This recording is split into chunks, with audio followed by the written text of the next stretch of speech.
Hey, salut tout le monde, nous voici aujourd'hui dans une nouvelle vidéo.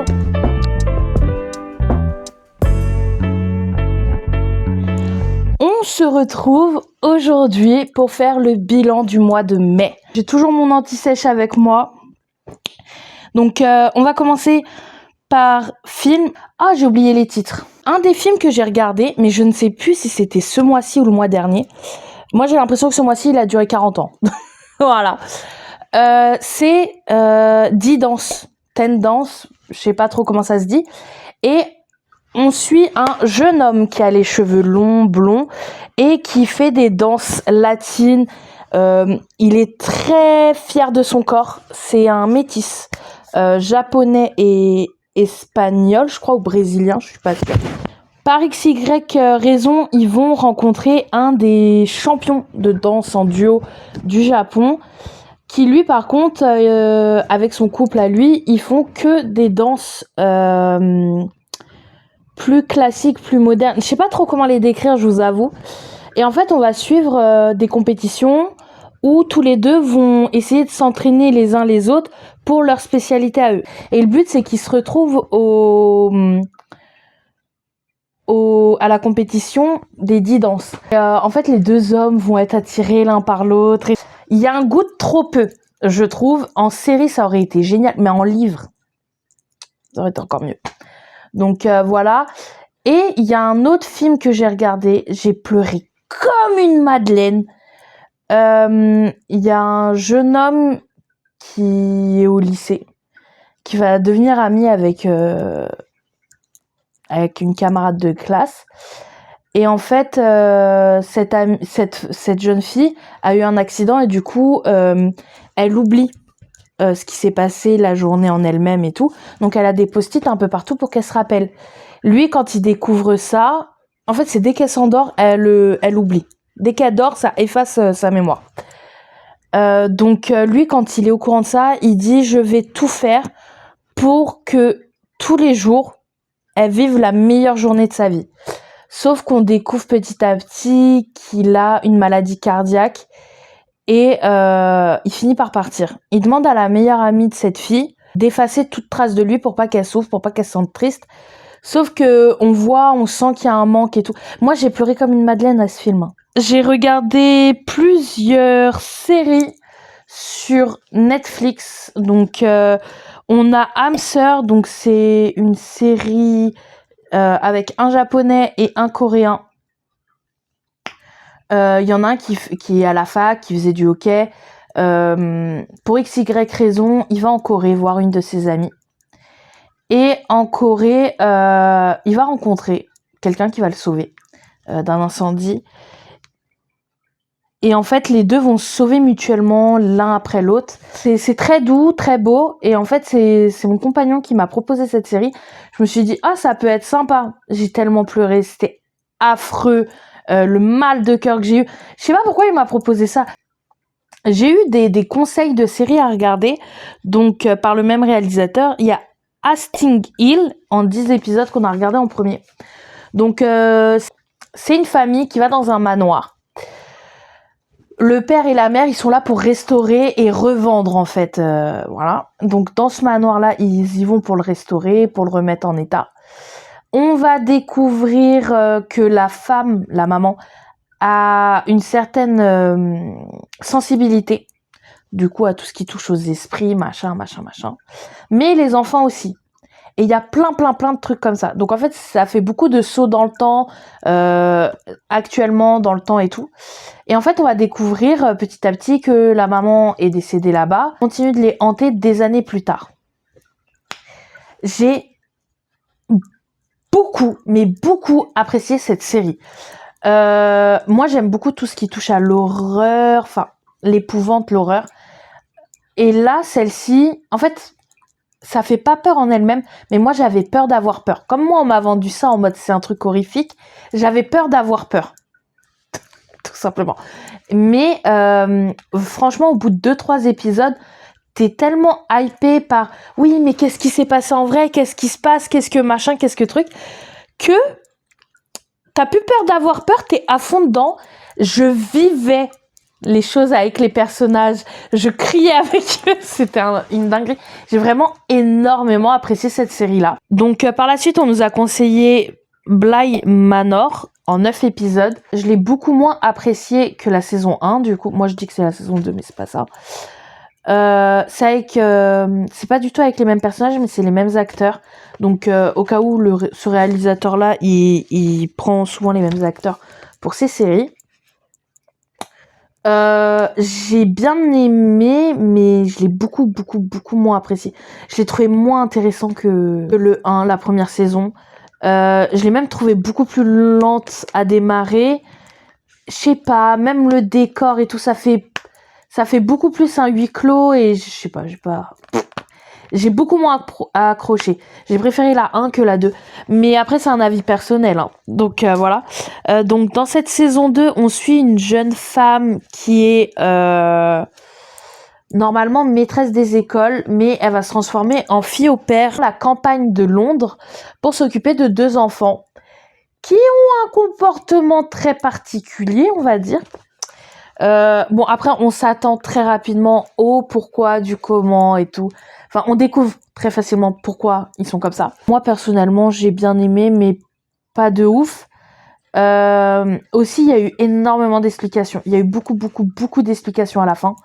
Beaucoup de... Oui, bah, au cas où... Enfin, en fait, ça faisait plus... on aurait dit le réal. Il était comme ça en mode... Au cas où vous auriez pas compris, je vous remets des indices. J'ai regardé 2 animes sur Netflix, donc Bloom. J'ai pas besoin de vous en parler outre mesure. Vous savez que je kiffe le manga Bloom. Du coup, j'ai regardé l'anime. Et il y en a un autre. C'est Shoujo Tranche de vie. Bloom, je vais pas vous en parler en long, en large, en travers. Mais l'autre, si j'arrive à trouver la couverture, je vous la mets d'un côté. C'est Shoujo Tranche de vie. Donc, c'est une jeune fille qui a le visage très fermé. Elle est très petite, qualifiée de très mignonne, très petite, très docile. On va se rendre compte qu'elle a une amie qui est extrêmement populaire, mais on se rend compte aussi que cette amie, petit à petit, elle cache sa réelle personnalité au lycée, parce que au collège, ça s'est mal passé. Elle était tellement... pas sûre d'elle, mais elle était tellement 100% elle, que ça se retournait contre elle, et ça se retournait contre les autres, et ça faisait des problèmes. Du coup, elle s'est dit, ouais, faut que je me renferme sur moi-même, faut pas que les autres voient comment je suis réellement. Et en fait, ça va être un groupe de 4, 2 garçons, 2 filles, avec un schmilbling amoureux, genre, y en a un, il dit, ah ouais, elle et lui, elle tombe amoureuse de lui, mais lui, il est amoureux d'elle. Et en fait, après, on découvre que la meilleure amie, on pense qu'elle est amoureuse de quelqu'un. Et en même temps, c'est des sujets super sérieux. Ça parle un peu aussi de pas se sentir à sa place et tout. En fait, j'ai adoré. On va passer au livre lu ce mois-ci. Let's go! On a le tome 2 des Chroniques de Bridgerton, du coup, sur Anthony. Ça, c'est des tomes doubles, je vous en ai déjà parlé. Je l'avais commencé à la fin du mois d'avril. Je l'ai fini, voilà. Anthony, au début du tome, je l'avais vraiment pas apprécié. Mais petit à petit, ça va. Franchement, je l'aime bien. Petit à petit, je l'aime bien. Très hâte de continuer et de lire la suite, je vous avoue. J'ai extrêmement hâte de lire celui sur Colline. Le vlog d'avant parle de ce livre. Je l'ai lu directement après les Chroniques de Bridgerton. C'est King of Sins de Anna Huang, des éditions Hugo Poche, le tome 1, La colère. Je vous en ai parlé en long, en large, en travers dans un vlog de quasiment 30 minutes, 25 minutes, 30 minutes. Donc je vais pas vous en parler outre mesure. J'ai décidé de lire Mad Majesty par la suite directement après. Mad Majesty, en 3 ou 4 jours, c'était lu. J'ai lu la moitié en une journée. J'ai vraiment adoré. Damian, je l'adore. On a Damian qui est le prince héritier de Londres. Bon, c'est dans une réalité alternative. On va dire ça comme ça. Qui est le prince héritier. On va voir qu'il a pas mal de traumas, qu'il est pas très bien dans sa famille, enfin voilà, plein de trucs. Et sa mère va lui dire, t'as pas d'autre choix que d'épouser la fille Saint John. Lui, il va dire, très bien, il n'y a pas de problème. Et il décide d'épouser la petite sœur de la femme qui lui était destinée. Elle s'appelle Esme St. John. Donc, Esme est quelqu'un qui veut aider son père, qui aime son père, qui veut aider et tout. Elle est pas non plus hyper bien dans sa famille, mais elle aime énormément son père.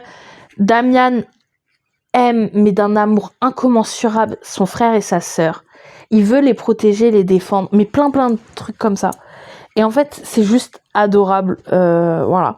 Les deux se soutiennent et ils ont un lien très fort l'un avec l'autre. Sont attirés l'un par l'autre. Je m'attendais pas à apprécier autant. Le tome 2 sort bientôt en poche, voire peut-être est déjà sorti en poche. Extrêmement hâte. Ah, mais oui, j'ai oublié de vous parler de ça. J'ai relu plus ou moins The Deal et j'ai lu The Mistake. J'ai regardé la saison 1 de Off Campus sur Amazon Prime. J'ai lu le tome 1 il y a des années. J'ai décidé de regarder la série. J'ai surkiffé la série. On a besoin, dans des séries pour ados, de beaucoup plus de green flag. Franchement, tous les trucs là, Elite, Euphoria, avec des mecs toxicos possibles là, on n'en veut pas. On veut du off-campus. On veut des mecs de braillards de off-campus, tout simplement. Je suis retombée amoureuse d'Anna et de Gareth dans la série et dans le livre. Donc en fait, j'ai regardé la série en une soirée. Il n'y a que 8 épisodes, donc ça va. Et j'ai décidé de ressortir le tome 1 et de relire certains passages que j'avais bien aimés, certains échanges entre Gareth et Anna, certains trucs que j'avais trouvé drôles, et surtout de retrouver mon petit Logan. Voilà. Parce que Logan est mon personnage préféré, tout simplement.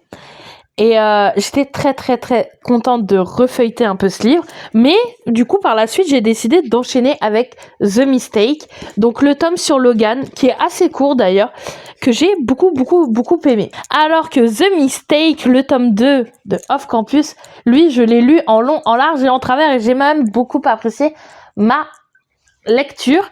Voilà. Notre prota masculin va être John Logan et notre protagoniste va être Grace. Est une étudiante en première année de psychologie, elle va tomber sur Logan de façon inopportune. Il va se passer des choses et Logan va tout faire foirer. Et par la suite, on va avoir une petite moyenne partie où Logan va tout faire pour arranger les choses avec Grace. Puis on a la fin avec un petit dénouement, mais j'aime tellement. Voilà. Pour mes achats / acquisitions livresques, on a Eleanor et Grey de Brittany Setcheri que ma cousine m'a donné, tout simplement parce qu'elle les a récupérés de quelqu'un qui se débarrassait de ses livres et elle l'a déjà. Donc elle m'a dit oui, est-ce que tu le veux? J'adore Brittany Setcheri, même si je n'en ai pas lu depuis un bon moment. C'est mon 3e tome d'elle que je dois lire, qui est dans ma palle. Il est assez balèze quand même, ce livre-là, ce tome-là. Powerless de Lauren Roberts de Folio Fantasy. Donc voilà, en format de poche, tout simplement parce que j'avais un bon d'achat de 5 €. Je crois il coûtait 8 ou 9 balles. Donc c'est pour ça que j'ai décidé de l'avoir, de le prendre. Voilà. Je l'ai pas payé cher en fait, c'est pour ça que j'ai pris. Et surtout, j'en entends parler en long, en large, en travers, comme quoi c'est fabulistique, c'est génial, c'est machin, c'est truc, c'est bidule, c'est chouette. Donc voilà. Passons. Sur ce, j'espère que cette vidéo vous aura plu et je vous dis à bientôt dans une prochaine vidéo. Bye bye.